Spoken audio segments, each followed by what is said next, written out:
नमस्कार दोस्तों मैंने पिछली बार बहुउद्देशीय कर्मी आपका 4th ग्रेड का नियमावली के बारे में जानकारी दिया था। तो देखो फाइनली उसका गजट प्रकाशित कर दिया गया है। ये प्रकाशित कब हुआ है, इसमें क्या दिया गया है, बहुत ही महत्वपूर्ण चीज़ आपको इस गजट में देखने को मिल जाएंगे, जिसका आप लोग बेसब्री से इंतजार कर रहे थे। वो गजट आ चुका है। अब इस गजट को लेकर के मैं पूरा अभी अच्छे से एक्सप्लेन करूँगा कि इसमें आखिर है क्या। तो आप लोग से बस यही बोलना चाहता हूँ कि आप लोग वीडियो में शुरू से लेकर आखिरी तक बने रहना, क्योंकि आप लोग वीडियो पूरी देखते नहीं हो, जानकारी अधूरी रहती है। कम से कम वीडियो को पूरा देखिए और चैनल पे नए आते हैं तो कम से कम सब्सक्राइब कर दीजिए, क्योंकि इस तरीके की अपडेट मैं दिन हो या रात भाई लगातार आप लोगों के लिए मेहनत कर रहा हूं और कभी भी कोई भी अपडेट मिस नहीं होने देता हूं।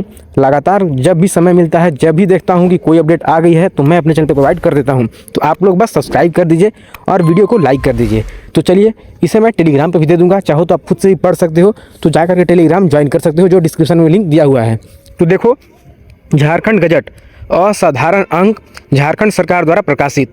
इसे आप लोगों के मालूम है, पिछली बार पेपर कटिंग में आ गया था इसका अपडेट। 6 तारीख को ये अपडेट यहाँ पे आ गया है, 6 नवंबर 2025। इसमें देखो, यहाँ पे जो इम्पोर्टेंट चीज़ है अभी हम उसी पे बात करेंगे। तो बोला जा रहा है कि बहुउद्देशीय कर्मी यानी कि मल्टीपर्पस स्टाफ, ये यहाँ पे बोला जा रहा है।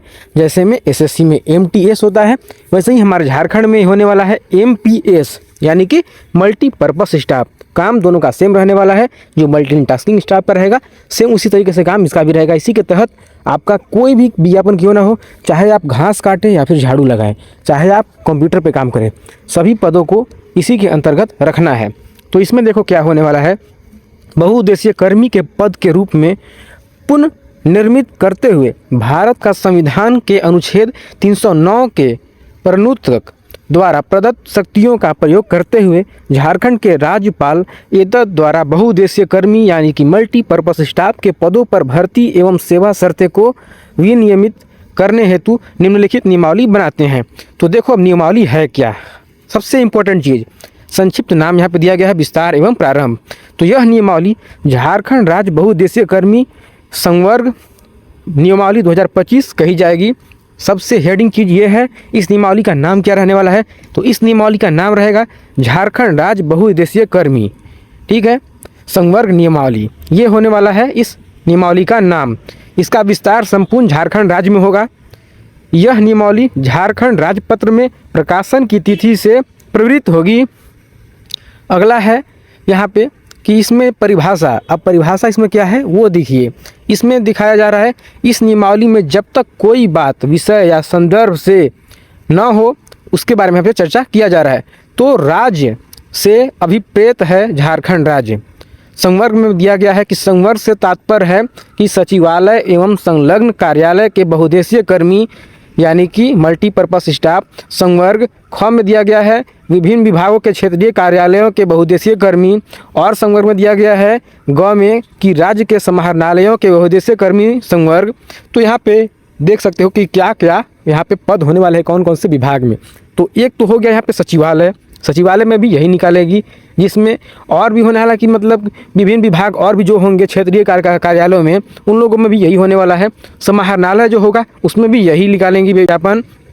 तो आगे दिया गया है नियुक्ति प्राधिकार। तो नियुक्ति प्राधिकार से अभिप्रेरित सचिवालय एवं संलग्न कार्यालयों के बहुउद्देशीय कर्मी का संवर्ग के लिए संबंधित विभाग के उप सचिव से अन्योन्य पदाधिकारी, विभिन्न विभागों के क्षेत्रीय कार्यालयों के बहुउद्देशीय कर्मी का संवर्ग के लिए संबंधित प्रशासी विभाग द्वारा घोषित नियुक्ति प्राधिकार, राज्य के समाहरणालयों के बहुउद्देशीय कर्मी यानी कि मल्टीपर्पस स्टाफ का संवर्ग के लिए संबंधित जिले के उपायुक्त जो इसमें शामिल होने वाले हैं।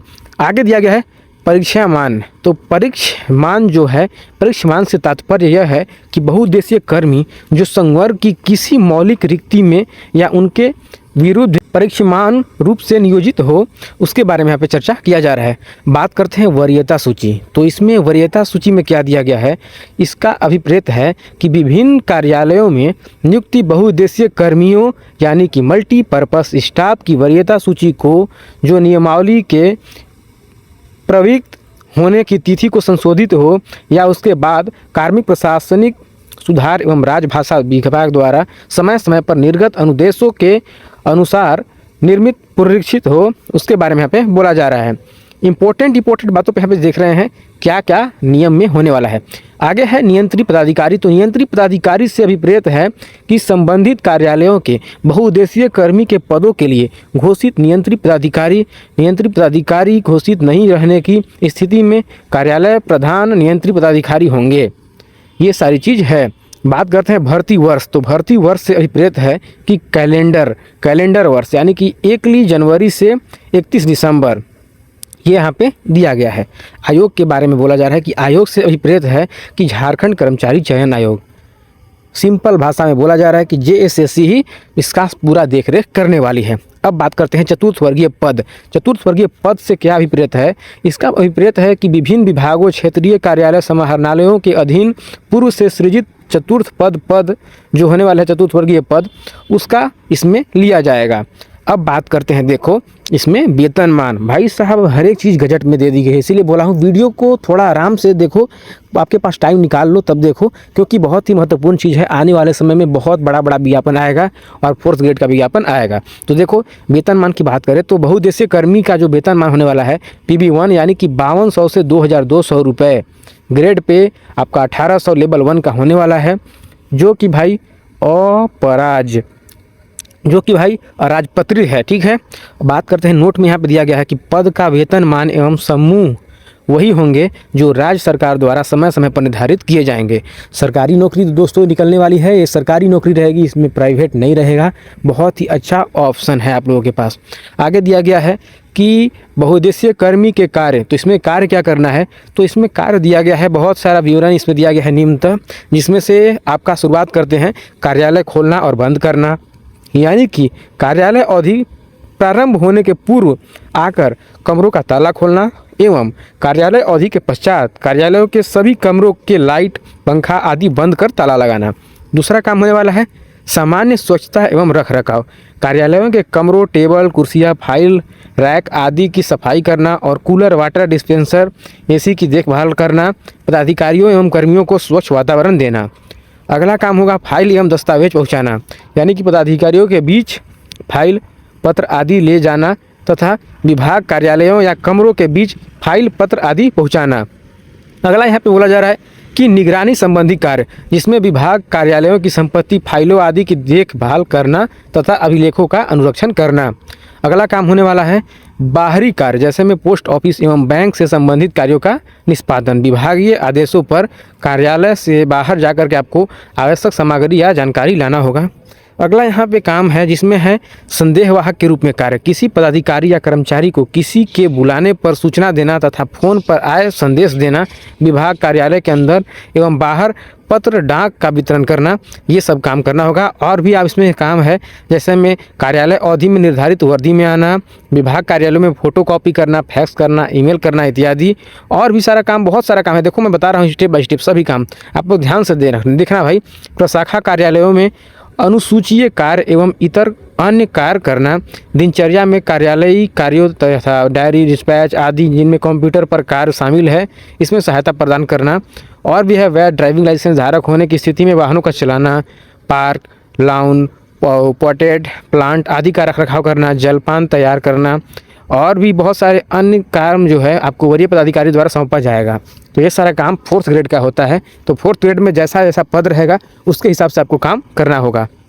आगे इसमें दिया गया है अधिकृत बल। इस नियमावली के प्रवृत्त होने के पूर्व विभिन्न विभागों, क्षेत्रीय कार्यालयों, समाहरणालयों के अधीन सृजित वैसे चतुष्पदीय पद जिन्हें बहुउद्देशीय कर्मी के रूप में पुनर्निर्मित किया जाए, उसकी जो संख्या है तथा उसमें राज्य सरकार द्वारा समय समय पर किए गए परिवर्तन। बाकी इसमें बोला जा रहा है शैक्षणिक योग्यता। तो हाँ, शैक्षणिक योग्यता भाई बहुत ही महत्वपूर्ण है, आप लोगों को मैंने पहले ही बताई है। शैक्षणिक योग्यता मात्र इसमें 10वीं पास बोला गया है, मैट्रिक यानी कि 10वीं कक्षा उत्तीर्ण होना अनिवार्य है। आगे इसमें दिया गया है कि झारखंड, यहाँ पे आरक्षण की बात करते हैं तो विभिन्न विभागों में बहुउद्देशीय कर्मी के पदों पर सीधी भर्ती में राज्य सरकार द्वारा निर्धारित राज्य स्तरीय आरक्षण नीति एवं रोस्टर तथा क्षेत्रीय कार्यालयों, समाहरणालयों के अंतर्गत बहुउद्देशीय कर्मी के पदों पर सीधी भर्ती में राज्य सरकार द्वारा निर्धारित जिला स्तरीय आरक्षण नीति एवं रोस्टर लागू होंगे। जी हाँ, बहुत ही अच्छी अपडेट है आरक्षण को लेकर के। आप लोग देख सकते हो, अगर आपका जिला स्तर का विज्ञापन रहेगा तो उसमें आपको, जैसे में अगर जेएसएससी निकाल रही है विज्ञापन ठीक है, लेकिन अगर जिला स्तर पर रहेगा तो उसमें जिला स्तर वाला आरक्षण लागू हो जाएगा। बाकी जेएसएससी सचिवालय यानी कि मेन सीधा राजधानी का विज्ञापन निकालेगा तो उसमें आपको सीधे राज्य स्तर का नियमावली लग जाएगा। यहाँ पे देखें निर्भरता क्या हुआ है, वह व्यक्ति जिसने ऐसे व्यक्ति से जिसका पति या उनकी पत्नी जीवित हैं विवाह किया है, उन लोगों के लिए चीज़ दिया गया है निहरता। इसको छोड़ते हैं हम लोग यहाँ देखते हैं बहुउद्देशीय कर्मी के पदों पर भर्ती चयन की प्रक्रिया। तो भर्ती चयन का प्रक्रिया क्या होने वाला है उसको देखते हैं। बहुत ही महत्वपूर्ण चीज़ है भाई 9 नंबर में। यहाँ पे देखो दिया गया है, बहुउद्देशीय कर्मी के पद पर नियुक्ति की कार्रवाई 2 स्तर पर की जाएगी, समाहरणालय स्तर और दूसरा क्या स्तर होगा उसको यहाँ पे दिखाते हैं, मुख्यालय स्तर। तो देखो समाहरणालय स्तर में क्या दिया गया है उस पर भी चर्चा करते हैं। तो विभिन्न समाहरणालयों में बहुउद्देशीय कर्मी के पद पर नियुक्ति की कार्रवाई संबंधित उपायुक्त के द्वारा किया जाएगा। तो समाहरणालय, जैसे में हमारा पलामू जिला में समाहरणालय है, वहाँ से हमारा विज्ञापन निकाला गया है 4th ग्रेड का भी। तो उस पर क्या है कि जैसे उस तरीके से आपके ज़िले में भी विज्ञापन निकाला जाएगा समाहरणालय में, तो उसका जो होगा संबंधी उपायुक्त के द्वारा ही किया जाएगा। इसमें यही चीज़ बोला जा रहा है। विभिन्न कार्यालयों में, जो कि विभिन्न समाहरणालयों में बहुउद्देशीय कर्मी के पद पर नियुक्ति की कार्रवाई जो है संबंधी उपायुक्त के द्वारा ही किया जाएगा। आगे दिया गया है, बहुउद्देशीय कर्मी के रिक्त पदों की गणना जो है वो एकली यानी कि 1 जनवरी को आधार तिथि मानकर संबंधित उपायुक्त के द्वारा किया जाएगा।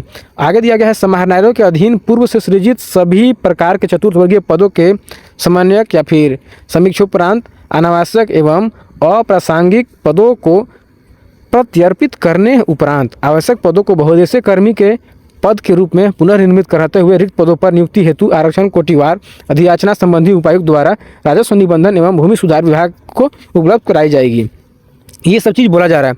आगे इसमें है इंपॉर्टेंट चीज़, ये देखो कि तदुपरांत राजस्व निबंधन एवं भूमि सुधार विभाग के द्वारा विभिन्न समाहरणालयों में बहुउद्देशीय कर्मी के रिक्त पदों की आरक्षण कोटिवार अधियाचना जिलावार कार्मिक प्रशासनिक सुधार तथा राजभाषा विभाग के माध्यम से झारखंड कर्मचारी चयन आयोग को भेजी जाएगी। जी हाँ, इसमें भी विज्ञापन आपका जेएसएससी ही निकालेंगी, लेकिन जो भी कुछ करना है यहाँ से डीसी महोदय भेजेंगे। आगे दिया गया है दोस्तों कि आयोग के द्वारा झारखंड कर्मचारी चयन आयोग की परीक्षा जो है मैट्रिक स्तर संचालन नियमावली 2015 समय समय पर तथा संशोधित के आधार पर प्रतियोगिता परीक्षा आयोजित करते हुए मेघा सह विकल्प के आधार पर जिलावार अनुशंसा राजस्व निबंध एवं भूमि सुधार विभाग को उपलब्ध कराई जाएगी। तो भाई मेघा सूची इसमें निकाला जाएगा, ठीक है। आगे है मुख्यालय स्तर। तो मुख्यालय स्तर पर क्या होगा उस पर देखते हैं। तो विभिन्न विभागों में सचिवालय एवं संलग्न कार्यालयों एवं क्षेत्रीय कार्यालयों के बहुउद्देशीय कर्मी पद पर नियुक्ति की कार्रवाई संबंधी विभागों के द्वारा की जाएगी। बहुउद्देशीय कर्मी के रिक्त पदों की गणना जो है 1 जनवरी को आधार तिथि मान करके संबंधित विभाग क्षेत्रीय कार्यालय के द्वारा की जाएगी। आगे दिया गया है, क्षेत्रीय कार्यालय समीक्षोपरांत बहुउद्देशीय कर्मी के रिक्त पदों की सूचना जो है आरक्षण रोस्टर क्लियरेंस के उपरांत अपने प्रवासी जो है अपने प्रशासनिक विभाग को उपलब्ध कराएंगे। तो अब यहाँ पे है इंपॉर्टेंट चीज़, जो चीज़ मैंने बता दिया। आगे यहाँ पे और दिया गया है, जैसे में चयनित उम्मीदवारों को योगदान करने के लिए अधिकतम 1 माह का समय दिया जाएगा। किसी उम्मीदवारों द्वारा निर्धारित आपका समय सीमा के अंदर योगदान नहीं देने या अन्य कारणों से रिक्तियों नहीं भरा जाएगा, तो ऐसी स्थिति में ऐसी रिक्तियां जो है अगली नियुक्ति के लिए अग्रणित की जाएगी। वेटिंग लिस्ट में नहीं जाएगा दोस्तों, ध्यान देना। तो बहुत सारा चीज़ यहाँ पे दिया गया है। आगे दिया गया है, विभिन्न विभागों क्षेत्रीय कार्यालयों समाहरणालयों में चतुर्थ वर्ग के पद पर संविदा एवं दैनिक एक मुक्त परिश्रमिक के आधार पर निरंतर कार्यरत कर्मियों हेतु प्रतियोगिता परीक्षा के लिए निर्धारित कुल अंक में संविदा एवं दैनिक एक मुक्त प्रसारमिक के आधार पर की गई सेवा अवधि के बदले कुल पूर्णांक का आपका यहाँ पे 1.5% अंक प्रति कार्य वर्ष की दर से अधिमानता देय होगा। यह अधिमानता 5 वर्ष या इससे अधिक कार्य करने वालों को तथा अधिक 10 वर्षों के लिए देय होगा। इस प्रकार न्यूनतम 7.5% अंक एवं अधिकतम 15% अंक का अधिमानता देय होगा। जो अनुबंध पे पहले से कार्य कर रहे थे उनको इसमें प्राथमिकता दी जाएगी। ये अच्छी चीज़ है, देना भी चाहिए, क्योंकि भाई जो अनुबंध पे कर रहे हैं, कम सैलरी पे काम कर रहे हैं, सारा वही काम कर रहे हैं जो सरकारी नौकरी होने पे करेंगे, लेकिन अनुबंध पे कर रहे हैं तो उनकी सैलरी कम रहती है, उन लोगों को इसमें प्राथमिकता मिलने वाली है। आगे दिया गया है, राज्य सरकार में संविदा एवं दैनिक एक मुक्त परिश्रमिक के आधार पर चतुर्थ वर्ग के पद पर निरंतर कार्यरत जो कर्मी रहेंगे, संविदा के आधार पर जो पहले से कार्य कर रहे हैं, उन लोगों को यहाँ पर छूट मिलने वाली है एज में। यह छूट अधिकतम 10 वर्षों की होगी, परंतु संबंधित कर्मी के उम्र 50 वर्ष से अधिक न हो। अब उदाहरण स्वरूप अगर किसी चतुर्थ वर्ग के कर्मी को संविदा आधार पर परिश्रमी के रूप में 8 वर्षों तक निरंतर कार्य किया है तो उसे प्रतियोगिता परीक्षा हेतु उसकी कोटि की अधिकतम आयु 8 वर्ष तक की छूट दी जाएगी। ये चीज़ यहाँ पे बोला गया है। ठीक है, आगे दिया गया सीधी भर्ती में संविदा एवं ये सारा चीज़ संविदा के बारे में दिया गया है, इसको छोड़ते हैं। आगे आते हैं उम्र सीमा की। तो उम्र सीमा यहाँ पे दिया जाएगा आपका अधियाचना वर्ष की 1 अगस्त को न्यूनतम उम्र सीमा 18 वर्ष तथा अधिकतम उम्र सीमा वह होगी जो तिथि भर्ती हेतु कार्मिक प्रशासनिक सुधार तथा राजभाषा विभाग द्वारा समय समय पर निर्धारित किया जाएगा। तो यहाँ पे मिनिमम एज दिखा दिया गया है, लेकिन मैक्सिमम एज के बारे में चर्चा नहीं किया गया है कि मैक्सिमम एज क्या रहेगा। मैक्सिमम एज उस समय निकाला जाएगा जब विज्ञापन निकाला जाएगा, उसमें आपको दिया जाएगा मैक्सिमम एज के बारे में। बात करते हैं यहाँ पर कि बहुउद्देशीय कर्मी के पदों पर नियुक्त कर्मी नियुक्त होने की तिथि से मौलिक पद पर परीक्षमान माने जाएंगे। परीक्षा अवधि 2 वर्षों की होगी, यहाँ पे दिया गया है। आगे है वरीयता।